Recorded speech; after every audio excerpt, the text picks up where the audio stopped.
So Benji, well, thanks So, again for accepting this. It matters a lot, pleasure. to be honest. And You remember me when you win your first gold medal? then I will mention you. It all I won started with this. the first row tickets for the tennis Olympic final. Ooh, that would be amazing. I That swear. that wouldn't be If the it worst outcome. if it happens at some point, I promise.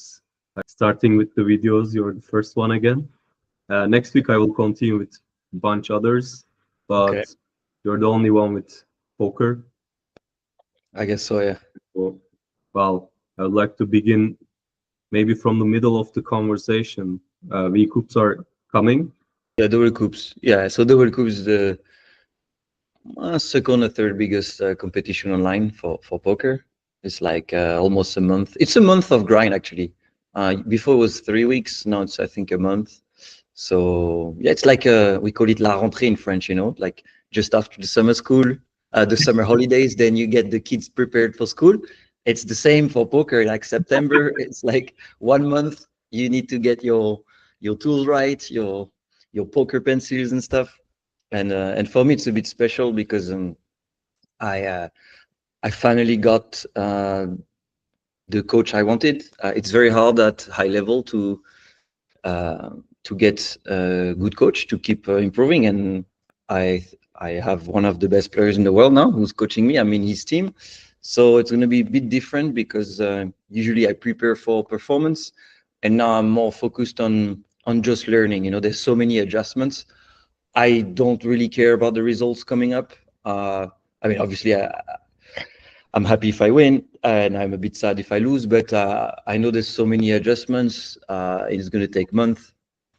So yeah, it's a process. So I'm happy to try the new things. So it's more like a test. Usually we play between 8 and 12 tables because there's so many good opportunities to make money. I think I'll only be able to play 7, maybe 8, because there's just so many. I played yesterday. My head was exploding. I'm trying to implement everything at the same time because I'm eager to, but obviously it's not possible. So when we met a couple of weeks ago, you said that finally you got the green light from the coach. So you already started. Yeah, 2 weeks ago, something like that. Wow. All right. It's your choice to play in only 6, 7 tables now because of like implementing all the changes in the game plan and everything. Well, actually, it's my style, my approach, and I'm happy that it's also his approach. So we match here.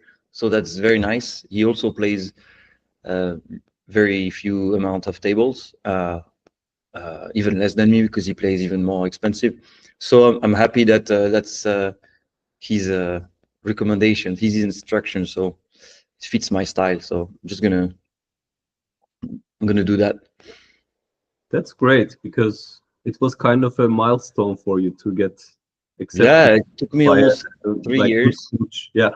Yeah, it's hard. I mean, I got rejected many times, by him, by other guys. But he was my favorite, so I'm happy. Just it's a good mindset I learned from.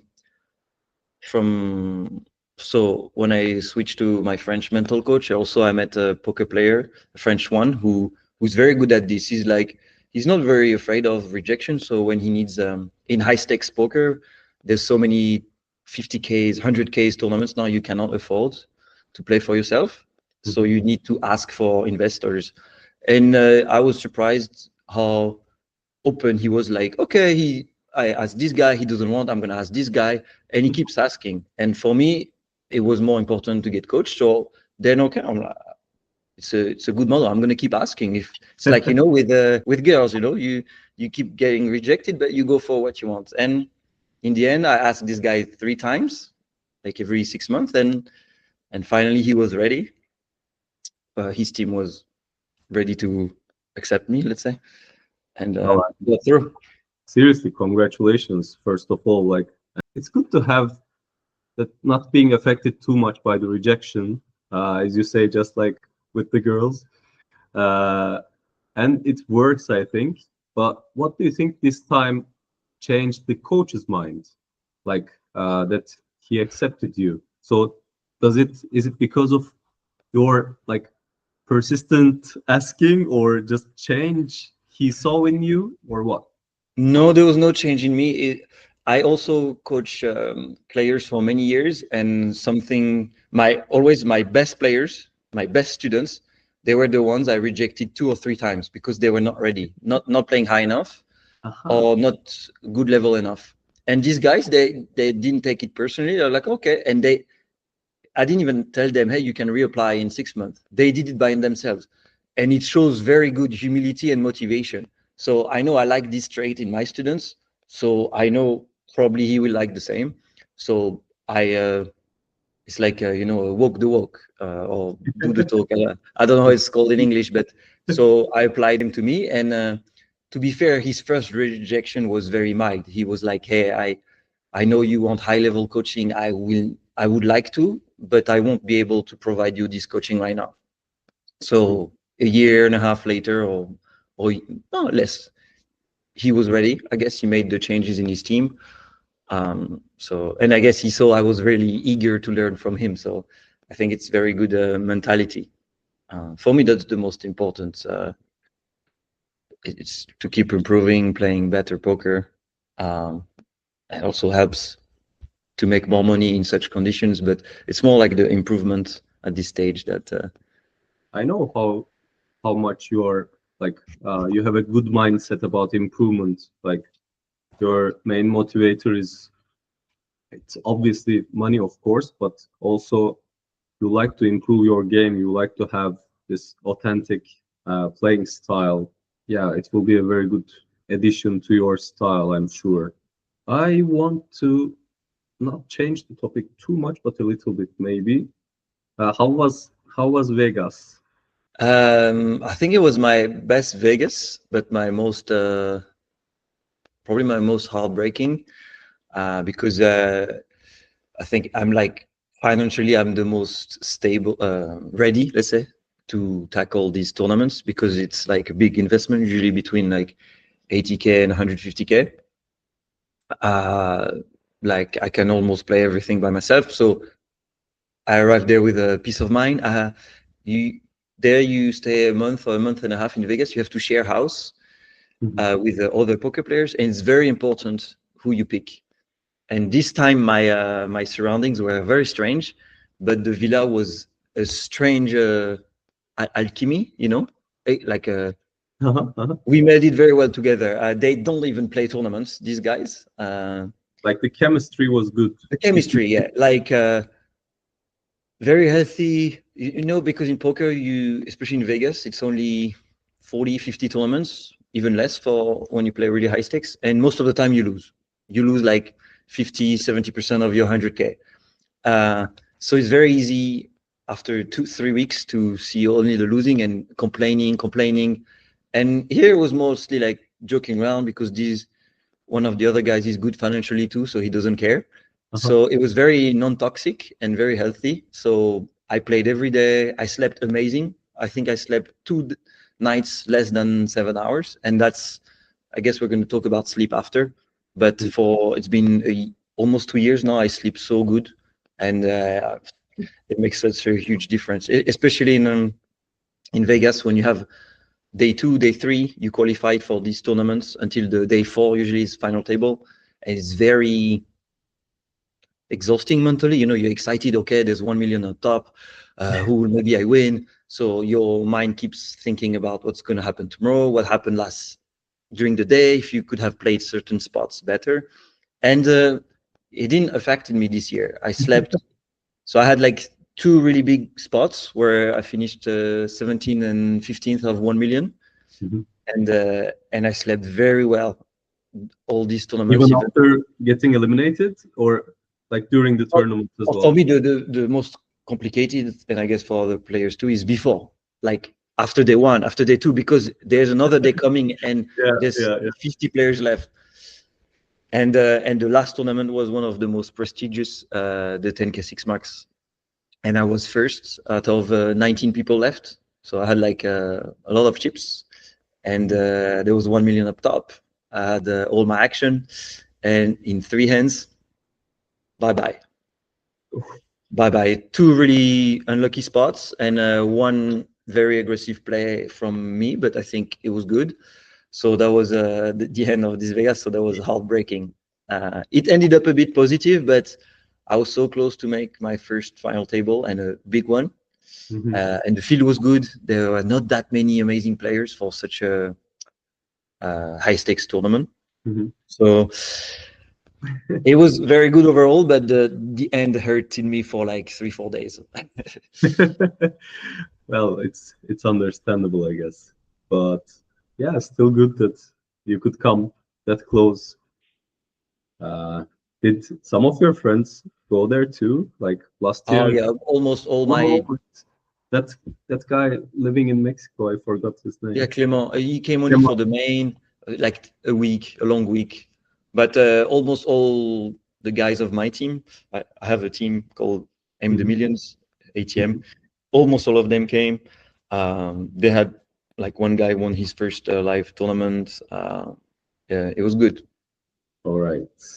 So about the V Cups, we started, but we didn't continue with that too much. But we have a general strategy there.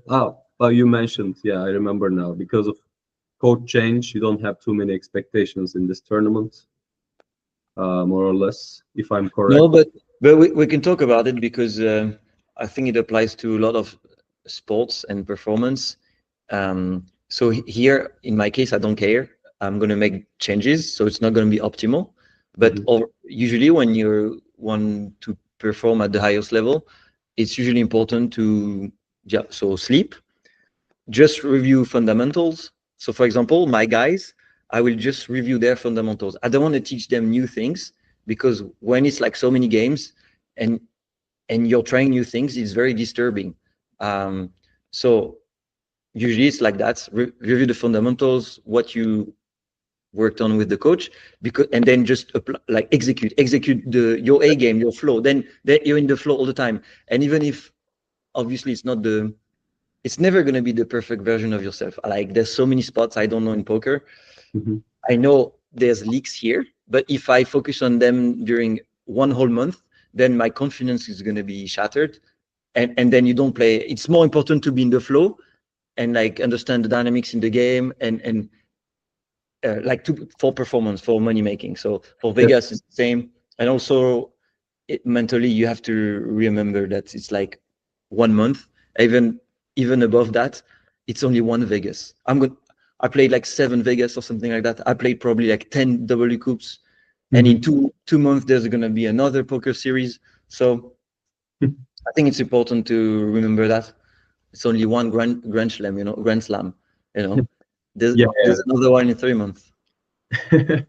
That's true. I completely agree. Like when a tournament or a match starts, it's not the place where you need to, where you try new things or try to learn new things. Like just take small notes maybe and leave it afterwards for improving yourself for the next one, most probably. Yeah. Well, that is the paradox. It's like when you're off game, so we call it off table in poker.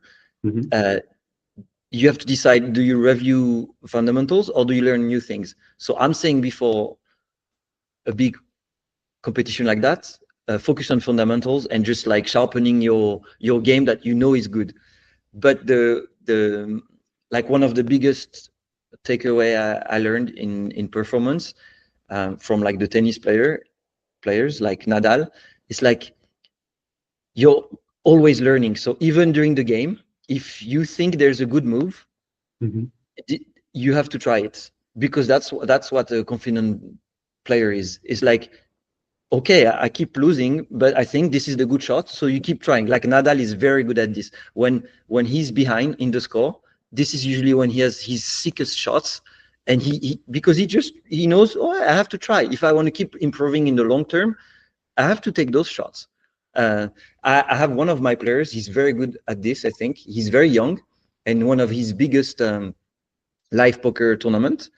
So it's live. It's not online. So you're exposed. People see you, and he plays like a big tournament. And he has a big bluff on the river, and he doesn't want to take it because he's not sure he's going to be able to conceal everything. But he's like, I'm 22. If I don't take this, when am I going to take this? So he takes the spot. And this is very good mentality long term. So So this is the two things you have to, it's hard. It's like a paradox. yeah, like I agree actually. Like sometimes being able to improvise and adding the surprise factor maybe is a very good thing for your like against your opponents because they don't expect it from you. I mean, it's not for being unpredictable. I'm doing it for me. Like, I think it's good. I'm trying it. And if I screwed up and turns out it was not good, then I study it afterwards.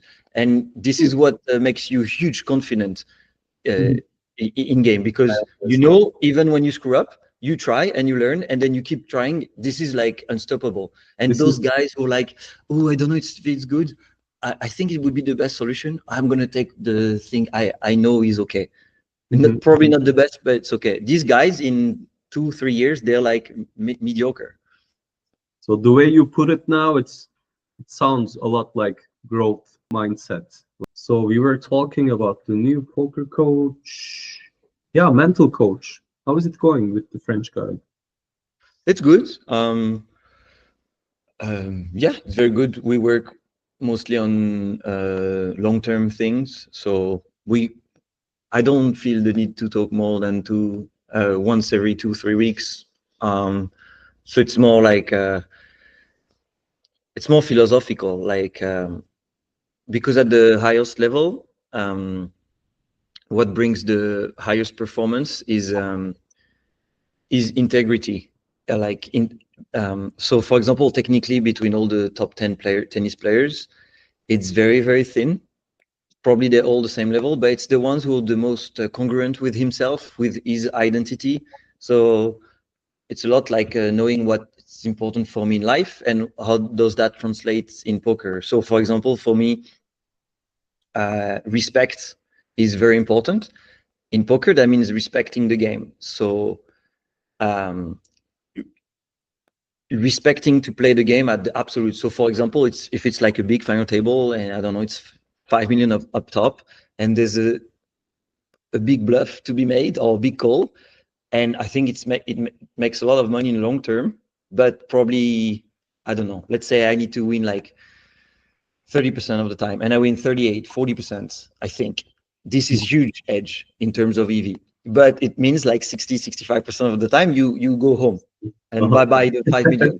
Well, then for me it's important to respect the game, to play the poker at the absolute pinnacle. So it's like a lot about those things. So it takes a long time because it's hard to get to know yourself, and also you're changing. And there's some paradox as well. Um, so I like to be very aggressive, exploitive, but sometimes that goes against respecting the game, because you in some spot you should not be that aggressive. So Mhm. it's very hard to find definitive answers. It's like a lifelong quest.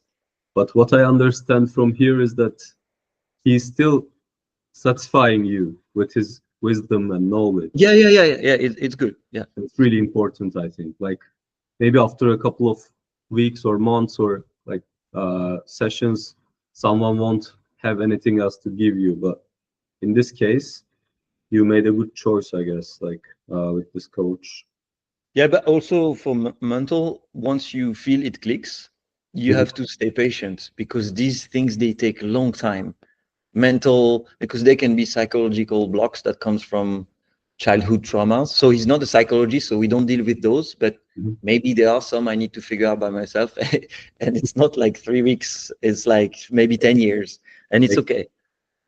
that's amazing. I think you're a really easy person to work with because you listen actively and you try to implement it in yourself. Tilt.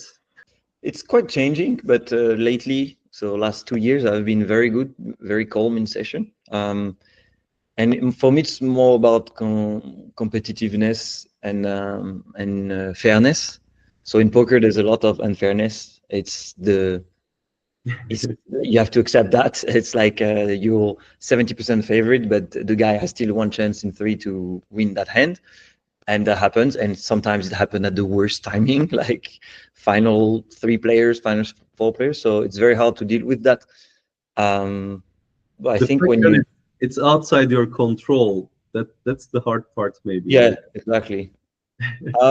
But yeah, lately I've been very focused on improving the technical side of things and mental. And when you're focused on that, you care more about that. So when you do, so yes, last 2 weeks didn't go very well, but I was very calm because I don't really care. I'm just like focusing on improving. But sometimes I really care about the score, about the money or the fame or some, and I will be very angry for even something quite small.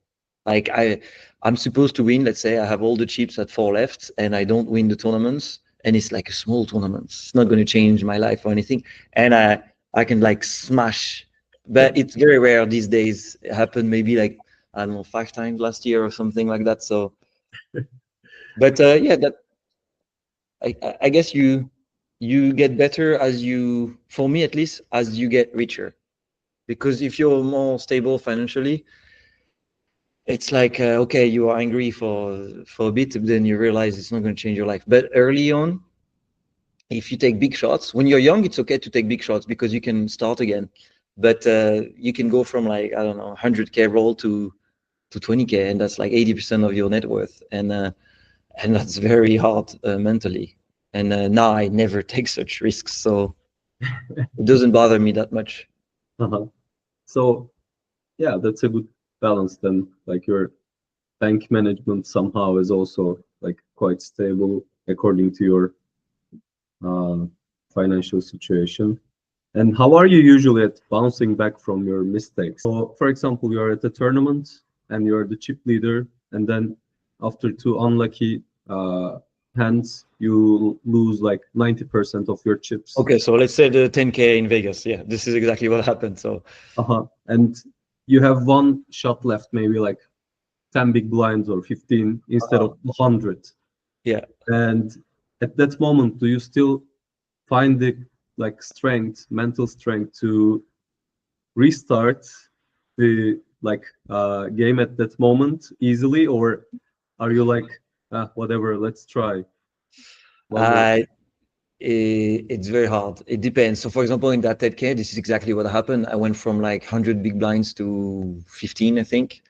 Uh, and I I didn't really know want about that. Like, I didn't what? know the details, so it was just a completely like Yeah, but it's good. made up No, I situation. understand. Uh-huh. And I really wanted to go deep in that tournament. And so I didn't adjust quickly enough. So for me, when that happens, when I lose a lot, then I get insensitive to the losses. You know, like you had so much and now you have so little.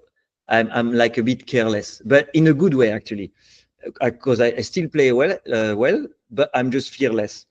But in that case, I think I was a bit too aggressive, and I didn't take enough time to cool down. But if it's a tournament I'm very grounded, doesn't impact me, or I don't want to win that much, then I can switch back quickly, Mhm. like maybe I don't know, 5-10 minutes. But in that case, it took like I don't know half an hour, and then well, the last hand I played well, but I got unlucky.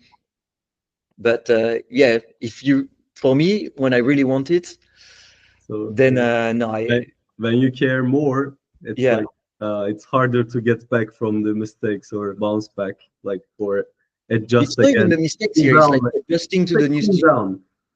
Yeah, and accepting the situation. Okay, I had 100 big blinds, so I was first. I was chip leader. Now I'm last. What's the new strategy here? Because I have options here and good options, but your mind is like, oh my god, if that card didn't arrive on the river, I would have 150 big blind, and I would have been sure to make the final table. And your mind keeps telling Exactly. that story, and then that's I mean, it's very natural. It's human, but the best ones they're able to accept quicker.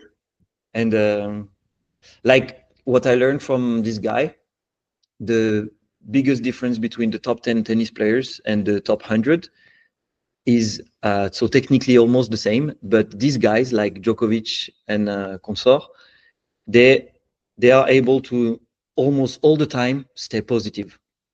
They're down 5-1. Okay, it's okay.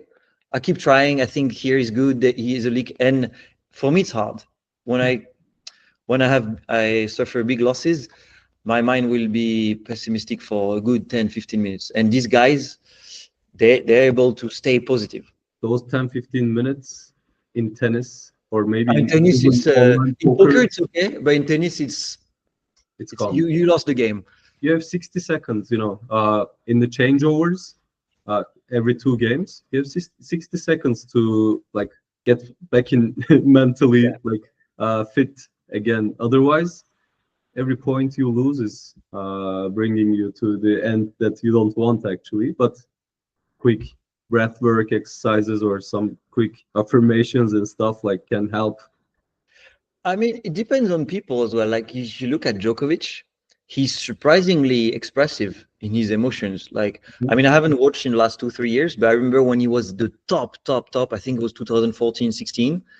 He was letting himself angry because he knows that's his way, and this way he accepts the situation. So for me, it depends on people. I think it's normal to be angry, and it's okay. And most of the time, I prefer a guy who's like angry at his mistakes or losing because he really cares. He wants it so much. Then this guy, once he learns, okay, I'm angry, it's okay, I accept. And once he accepts the new situation, then these guys usually they're the best. If someone is like, oh, whatever, and they keep smashing like the ball a tiny bit, it's it depends. I think it's more about acceptance for me. It's interesting to see it actually. Uh, I'm I'm pretty sure in poker it must be not very different than this as well. Yeah, I mean, I'm sure some guys, if it's their identity to be calm and enjoy that stillness, and for them it keeps them grounded, and that's their A game. But it's like I don't know, think about that, but in relationship, if there's something that's bothering you with your girlfriend, and you keep it for like I had a friend like this. He kept it for month, and then it exploded. But that was very bad because it all explodes, and the partner doesn't understand what's going on. And if you let it out, maybe a bit too rough, but the first time, then you deal with a very tiny issue. It's like the pressure cooks, Yeah. That's It's like yeah. if you don't let the steam out, eventually it explodes, Yeah, the whole Comes house like a explodes. bomb.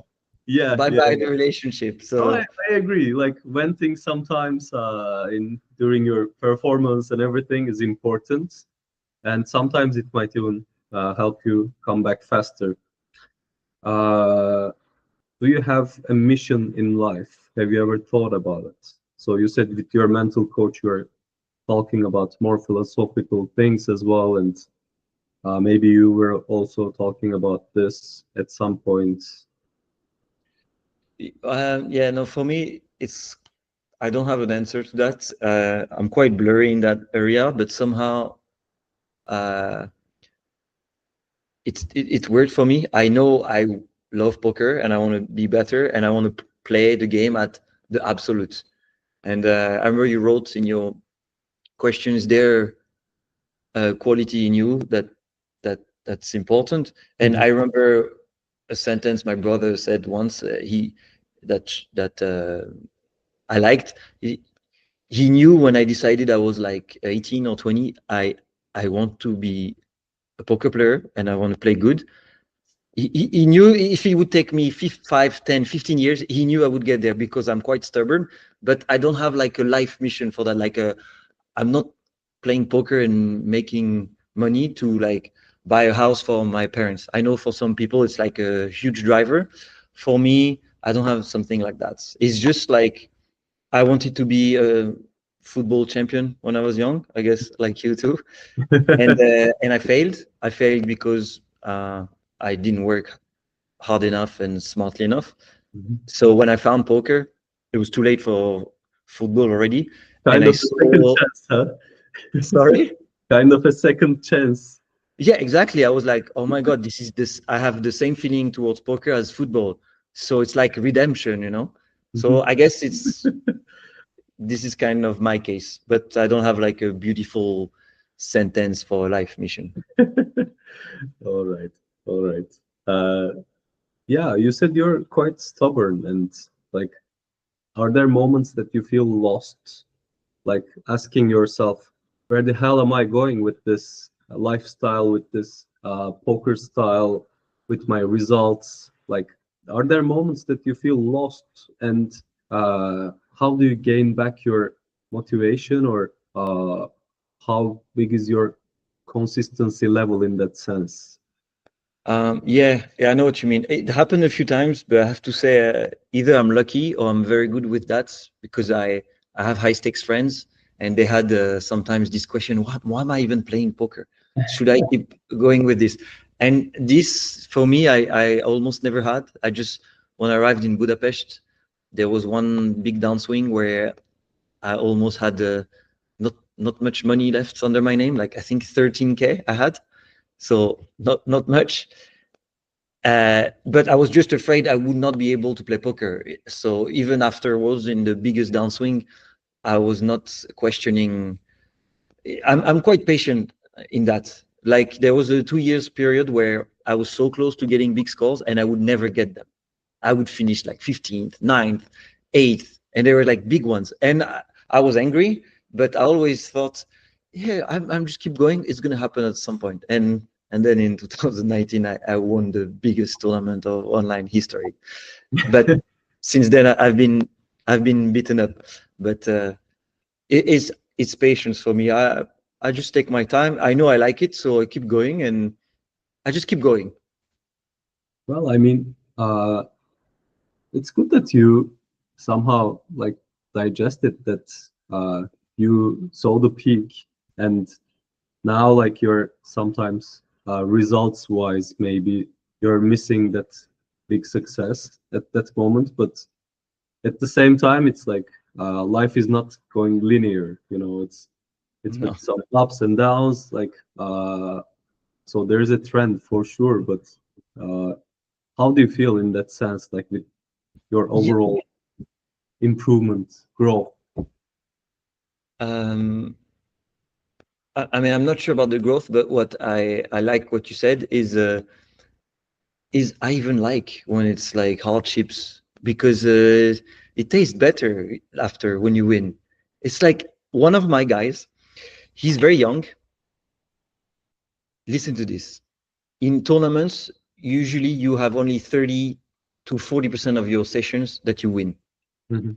40% is super high. It's usually like 30%.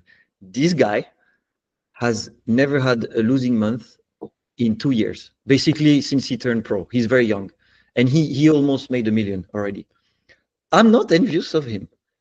He's like going this. It's like he doesn't even appreciate the big scores because he didn't have the downs. I think it's very good to have the downs because it tastes so much better. So for me, I'm like, okay, if it goes bad or a bit quiet, it's like even quiet is boring because I prefer to go like this. It's better. It's You will live a boring life if every time you feel like a 7 on happiness. It's better to do like 5, 9, 12, 0. I think 12 out of 10. 12 out of 10. Yeah, but Yeah. that's for illegal stuff.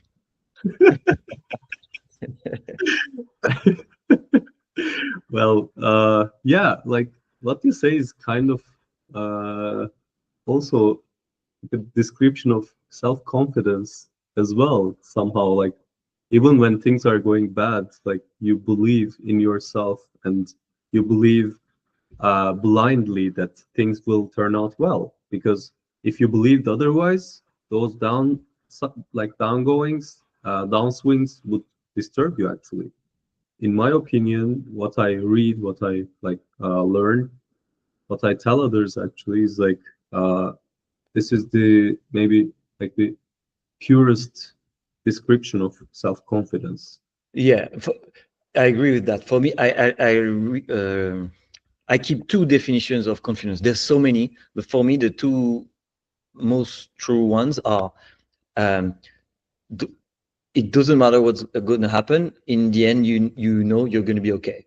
And two, uh, the ability to keep trying. That's confidence in a sense of performance. Mhm. It doesn't matter if you're down 1 million or up 1 million. You think it's a good bluff here, then you take it. Or it's a good passing shot on the left, on the strongest shot of your strongest side of your opponent, you take it. For me, these two things, it's confidence. I like it. I like the first one is very similar to what I say, and the second one is also like, uh, it makes a lot of sense actually. So, how about sleep? We said Yeah, we will get back to sleep. yeah. I mean, it's so important. I'm sure you've seen some reels on Instagram like that, but a very good poker player was doing like a funny post and was like, "There's a drug, that keeps you ongoing for like 12 hours straight, makes your mind sharp, and you're very happy and optimist, and you analyze things clearly, blah blah. What if I tell you this drug is absolutely free and it's natural, dot dot dot, and it's sleep?" And it's so true. And right now, like for example, I have this thing with my girlfriend. If I want to go out with her or breakfast, but I see she's sleeping so well, I would never disturb her sleep. If she's sleeping for some reason, she's sleeping on the carpet in the living room, if she sleeps here, then that means she's comfortable here. You should let her sleep. And she knows she has to let me sleep, even if we have some schedule plan. Sleep is just such a big gift.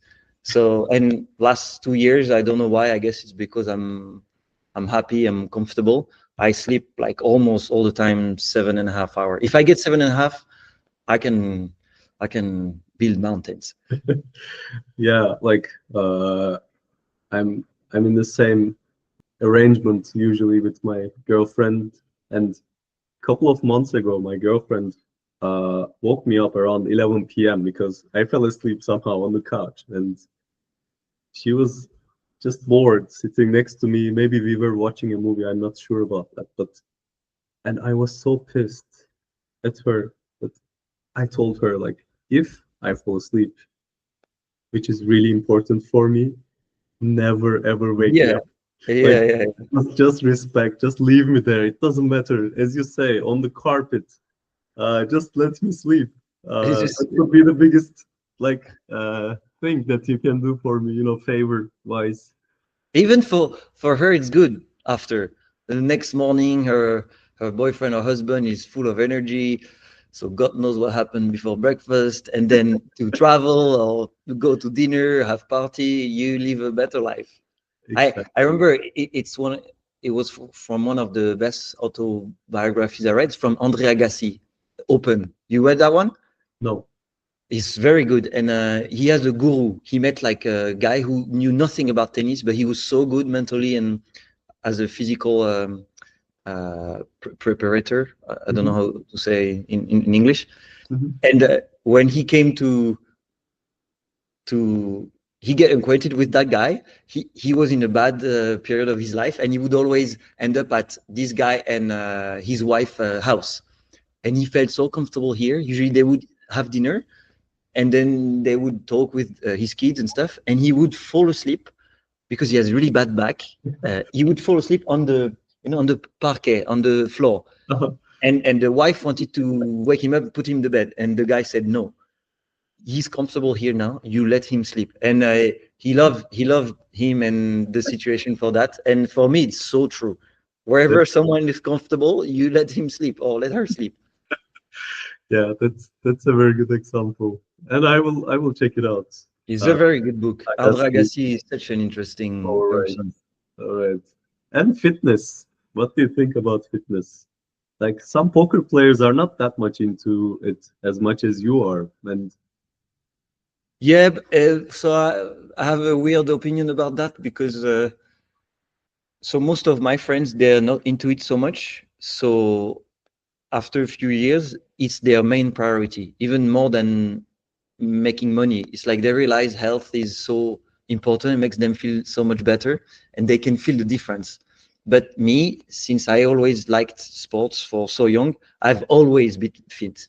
So I cannot tell the difference. So for me, when I want to play high level poker, for example, on Sunday, I do not go to the gym because it's hard on the nervous system, and I might feel a bit lousy in the beginning, but at 3-4 a.m. when it's like the big bucks, then I'm very fresh, and this is more important for me. So I have the opposite takeaway. When I want to be performant, I go only 2-3 times to the gym. But I guess if you're fat, then yeah, it's gonna make a huge difference. But I always ate clean because I like it. I always like to go to the gym. You have such a So good discipline in what you eat, gym wise. That's why I didn't ask like what is the difference of gym for you when you do or when you don't do, because I know that you always do it. That's why I changed the question like to other poker players. to other, yeah. Well, yeah. I guess if you're not into it, but I don't know the feeling. I mean, I've been Yeah, unhealthy a few times, but I cannot but you tell the said difference. that they after several years they realized the importance of it, like in terms of performance or in terms of their, I don't know, like posture and like health. Everything, like the health, just the health is more important. It's better to be healthy than rich, and also to play good poker.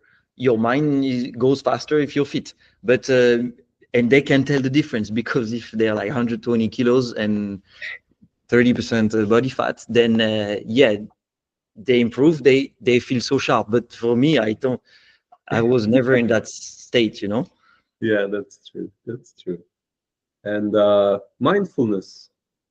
Do you like practice any breath work, any meditation? No, no. I tried a few times, but for me, meditation always been hard. What I found out with my French mental coach, and that I've been slacking lately, and that's my form of meditation, is journaling.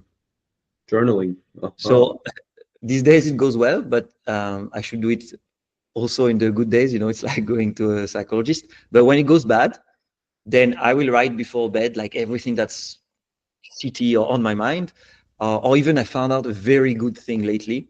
Uh, you can have a topic in your life.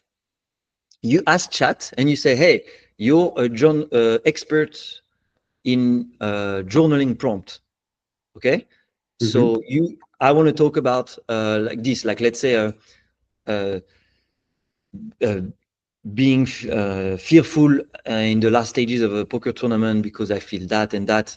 Okay, I want to write about that. Give me a prompt for this journal, and he will send you a list of like 5-6 questions. They're so good, and then you just write, you just answer his question. Oh, And I mean, usually when I journal, I write like half a pages. I don't like to write so much. When I did this, I wrote like 6-7 pages because his questions are so on point, and it's very good method to journal. amazing. That's a good idea. And you, I mean, I did it only a few times because I discovered only recently. So I didn't walk the talk. But if you do that for like 1-2 years, you're just a totally completely different person. And you grow so much and you understand yourself better. And yeah, if you're just 10% better in game or in performance, or even just as a person, is huge. It was very fulfilling to answer these questions. For me, it was like some very deep topic, nothing about poker.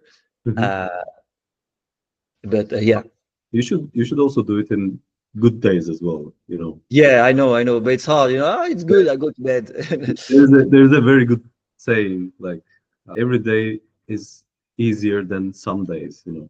If you Every day do is easier something than like fun. regularly, like Okay. regardless of good or bad days, like or mostly or even always like easier than doing something like when it comes to your head, because then you create the like you build a very strong habit of doing something, and yeah, it might be a bit more beneficial for you. So we have several more questions left.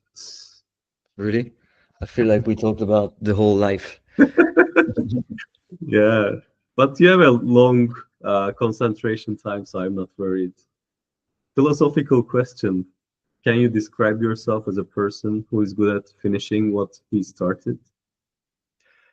Yeah, that was one of the best compliments I got from my brother. It's like he he had more faith in me that he knew it was stuck in my head, this poker thing, and one day when I made it and I was back in my house, he was like, it's like I knew there was no doubt, because if even if you get broke, you would just keep going at it. So That's amazing. And the weakness that defines you. Like, if you take that weakness away from you, maybe you will be more functional, more efficient, but it won't be you anymore. That's a uh, tricky question, but I like this question actually. well, the way you phrased it, it was like a weakness, but in the long term, I understood it's kind of a strength, right? Yeah, it's like something that makes you you. So it it can be even a strength. Yeah.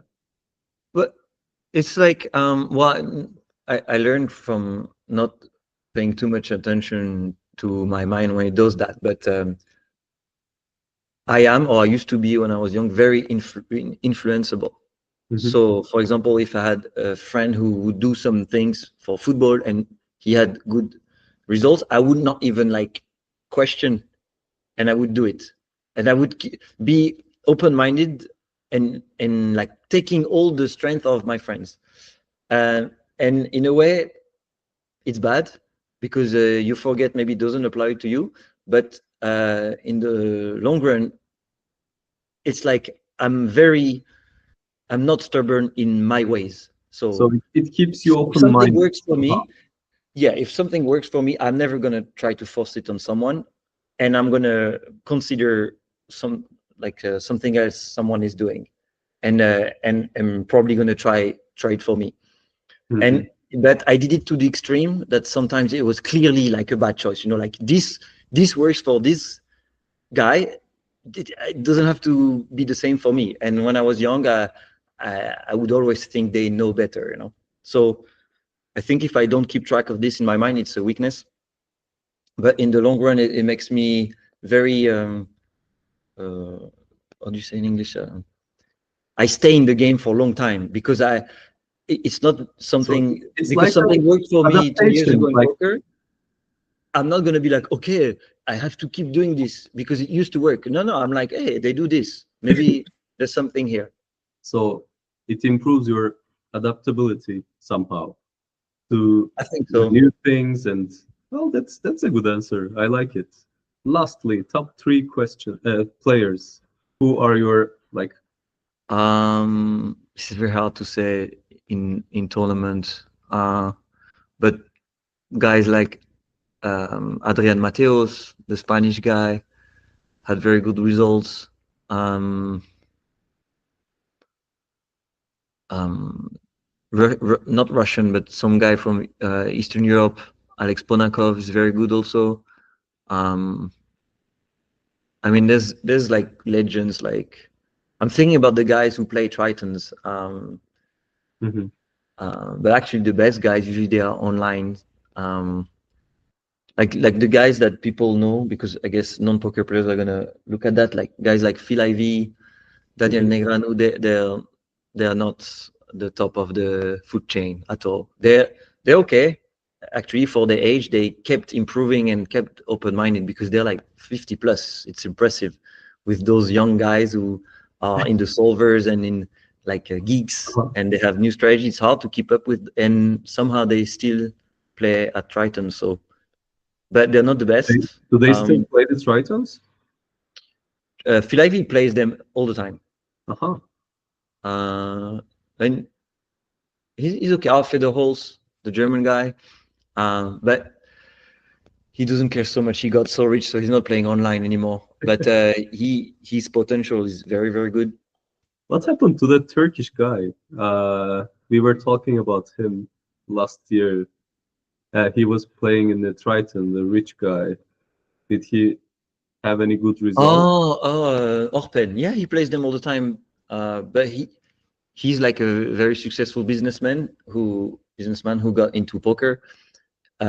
He started badly, but now he got coached by one very good poker player, actually, Ben Heath, and he's not even a VIP anymore. He's like, he's good. Yeah. I mean, he might even be slightly winning or maybe slightly losing. I don't know. Oh, He's tough to play against now. smart guy. Yeah, We, yeah. we studied in the same university, you know, like our university is like you need to be in the top 1,000 out of 2-3 million people. Oh, That's yeah, the I'm sure. I'm sure he's a smart ass like you. Yeah. yeah. Oh man, thank you so much for today. I don't know. I enjoyed. I don't know. We talked almost for an hour. An It, hour, yeah, I guess exactly an hour. Yeah, it was nice. it was really good.